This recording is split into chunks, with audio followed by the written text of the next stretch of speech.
This is my E-Flite Valiant. It's a fantastic RC plane. I mean, it's just really greatly featured because you have flaps. The one thing missing then is LED lights. That would be just absolutely amazing. And it's also a bottom feeder, so you have to flip it upside down just to swap battery. And on mine, I've modified it so I have these Dave Brown wheels. I also tried like turbo timber wheels. I think the turbo wheels are a little bit larger and handles grass better, but these are still okay and just super soft wheels. So let's go outside then and do just an early morning flight on a football field with this Valiant.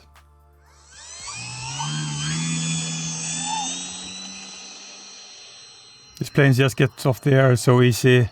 It's really lightweight, 1.3 meter wingspan, high winger. I mean, this one just flies fantastic.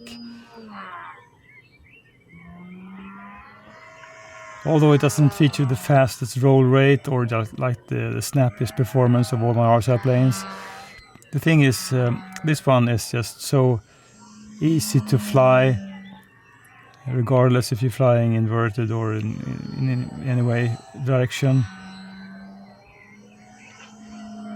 You have good control of the RC plane, just to move around, never feel any lack of anything really.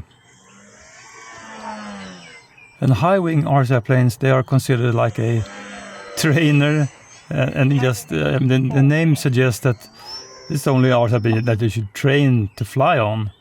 But I just enjoy high-wing RC planes so much, so I'm not really. I feel like that when you just call them train and just bunch them in one category, I think that just. I mean, it's a bit wrong in a way because, I mean, of course they're not difficult to fly, most of them, but I mean they're just so able and so fun. So to talk about them like being only a trainer, I think it's just a misconception. I think, of course, they're easier, but there are also easy low-wing RC planes.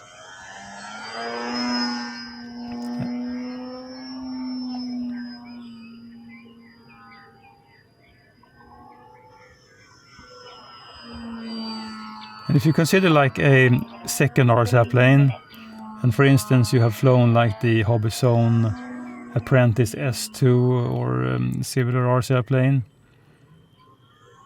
then this E-Flite Valiant would surely just be a perfect second RC plane, and it will also stay with you for a very long time. I mean, I would consider myself like somewhere in like intermediate pilot. I mean, I'm not really the greatest pilot, but I'm not a beginner either, so somewhere in the middle. And I'm just enjoying this one. And I've seen really good pilots just flying this RC plane like, I mean, in a really agile way. So and there's no reason just to have a bad flying RC plane regardless. I mean, you should never ever have to struggle with your RC plane, I think. It's also really easy just to get down. If I can get it down just at too much altitude, and so let's do another attempt then. And these wheels, they are really soft. More or less no throttle, let it drop.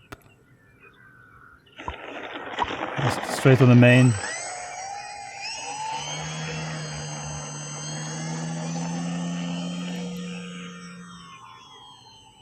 You honestly don't need much power to get this one back in the air. Another landing then.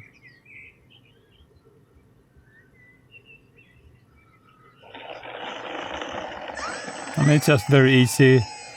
Flaps up.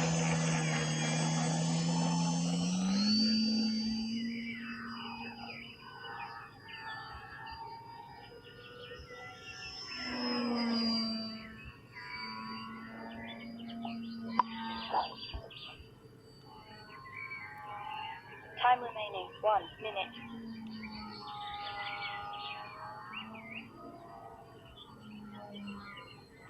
If you want to have an arts airplane to just practice aerobatics, then I think this is the perfect arts airplane to do it with. I mean, it's much more forgiving than, for instance, like true aerobatic planes than with the symmetrical wing. And it's still very able and very fun also. So 30 seconds. I think this whole hobby is all about two things, more or less. When it comes to flying, it's having fun and also just to have some sort of progression, just learn things.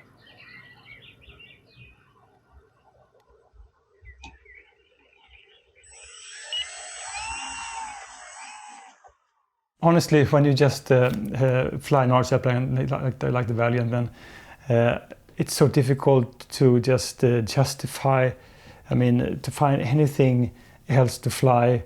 If you just consider an arts airplane, it can do it all. I mean, I'm just max out the aileron throw on this arts airplane just to have it more agile on the aileron axis then. But it's just such a rewarding flight to fly this one. So if I would compare then, I mean, I have like the Aeros RC Bigfoot. I think that this Valiant and the Aeros RC Bigfoot, they are my two most fun and with the widest flight envelope. So they handle everything from like really slow flying and to quite speedy and aerobatic really well, although a little bit different.